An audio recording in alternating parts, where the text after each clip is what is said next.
सीधे रुख करेंगे पश्चिम बंगाल के गरबेटा, जहां सीएम योगी आदित्यनाथ इस वक्त संबोधित कर रहे हैं। फड़कती हो बहन और भाइयों, जब टीएमसी सरकार की अराजकता चरम पर है, उनके गुंडों के द्वारा पैसा, यहां के विकास का पैसा हजम कर दिया जा रहा है, जब तुष्टीकरण की पराकाष्ठा हो, नेताजी सुभाष चंद्र बोस का स्मरण स्वाभाविक हो उठता है। ये वही तो धरा है जहां पर देश की आजादी के लिए खुदीराम बोस ने हंसते हंसते फांसी के फंदे को चूमा था। बहन और भाइयों, गुरुदेव रविंद्रनाथ ठाकुर की पावन धरा है, भारत की आजादी के लिए अमर गीत देने वाले बंकिम चंद्र चट्टोपाध्याय की पावन धरा है। और मैं इसे संजोग बोलूंगा, कभी वंदे मातरम भारत की आजादी का अमर गीत बना था, आज वंदे मातरम के 150 वर्ष जब पूर्ण हो रहे हैं, तब टीएमसी की अराजकता से बंगाल मुक्त होकर के डबल इंजन सरकार का स्वाद चखने जा रहा है।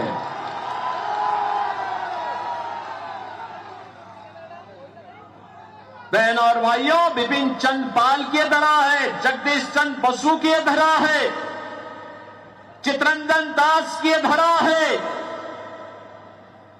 ईश्वर चंद्र विद्यासागर की पावन धरा। और इस पावन धरा को नमन करने का सौभाग्य कौन चूकेगा। और इसीलिए तो मैं भी आया हूं आज बरबेटा में आप सबसे आह्वान करने के लिए। जिसका गौरवशाली अतीत रहा हो, जिसके पास गौरवशाली इतिहास हो, आज वहां के नौजवानों के लिए सामने पहचान का संकट आया है। जो बंगाल भारत की आर्थिक उन्नति का आधार था, भारत की जीडीपी में 1/3 योगदान कभी बंगाल का हुआ करता था। जो बंगाल लीडर की भूमिका में था, आज लूजर की भूमिका में होकर के टीएमसी, कांग्रेस और कम्युनिस्टों के लूट तंत्र का शिकार होकर के कंगाल हो गया है। उसी बंगाल को उसके अतीत का स्मरण कराने के लिए आज बहनों और भाइयों मैं आपके बीच आया हूं। आप देखते होंगे बंगाल में ममता दीदी को परेशानी होती है जब कोई जय श्री राम बोलता है, तो राम के नाम पर ममता दीदी ने बैन कर दिया है। दुर्गा पूजा प्रतिबंध, मूर्ति विसर्जन नहीं हो सकता, दुर्गा मूर्ति का विसर्जन नहीं हो सकता, शोभा यात्रा नहीं निकल सकती। यानी बंगाल में वो दुर्गा पूजा को प्रतिबंधित करती है, राम नाम लेने पर वह प्रतिबंध लगाती है, लेकिन सड़कों पर इफ्तार पार्टी करवाती है। यही तो अराजकता यूपी में भी थी 2017 के पहले।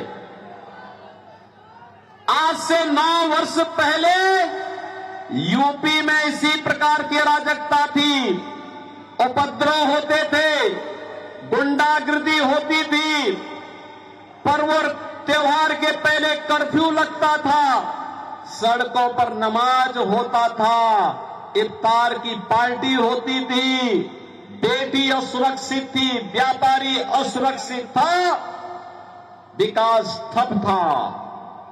बहनों और भाइयों, यूपी में डबल इंजन की सरकार आई।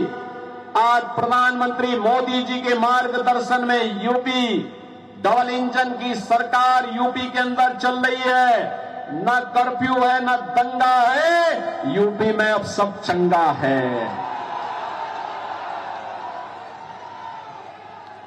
यूपी में अब किसी गरीब के हक पर कोई डकैती नहीं डाल सकता। यूपी की सड़कें ऐसी हैं, एक बार व्यक्ति बैठ जाए तो बहनों और भाइयों, वहां की सड़कों में हाथ में रखा हुआ पानी का कप नहीं छलकेगा। ये डबल इंजन सरकार है। हाईवे का स्टेट बन गया, स्टेट हाईवे का, एक्सप्रेसवे का स्टेट हो गया, सबसे ज्यादा एयरपोर्ट का स्टेट हो गया, सबसे ज्यादा रोजगार देने वाला राज्य हो गया। कोई दंगा नहीं, कोई कर्फ्यू नहीं, जहां उपद्रव होते थे वहां उत्सव हो रहे हैं।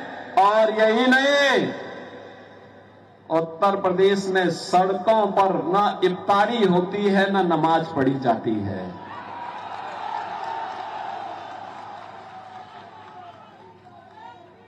मस्जिद से अजान के स्वर भी नहीं सुनाई देते हैं। और याद करना, उत्तर प्रदेश में, अब उत्तर प्रदेश में ये सब नहीं है। उत्तर प्रदेश में तो उत्सव है, नौजवान के लिए रोजगार है, अन्नदाता किसानों के चेहरे पर खुशहाली है, हर बेटी हर व्यापारी सुरक्षित है। और उत्तर प्रदेश भारत की अर्थव्यवस्था का ग्रोथ इंजन बनकर के सामने आया है।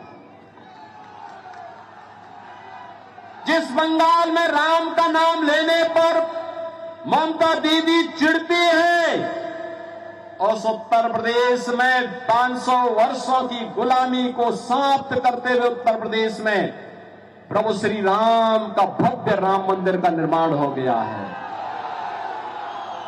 भव्य राम मंदिर, आसमान की ऊंचाइयों को छूता हुआ भगवान राम का भव्य मंदिर।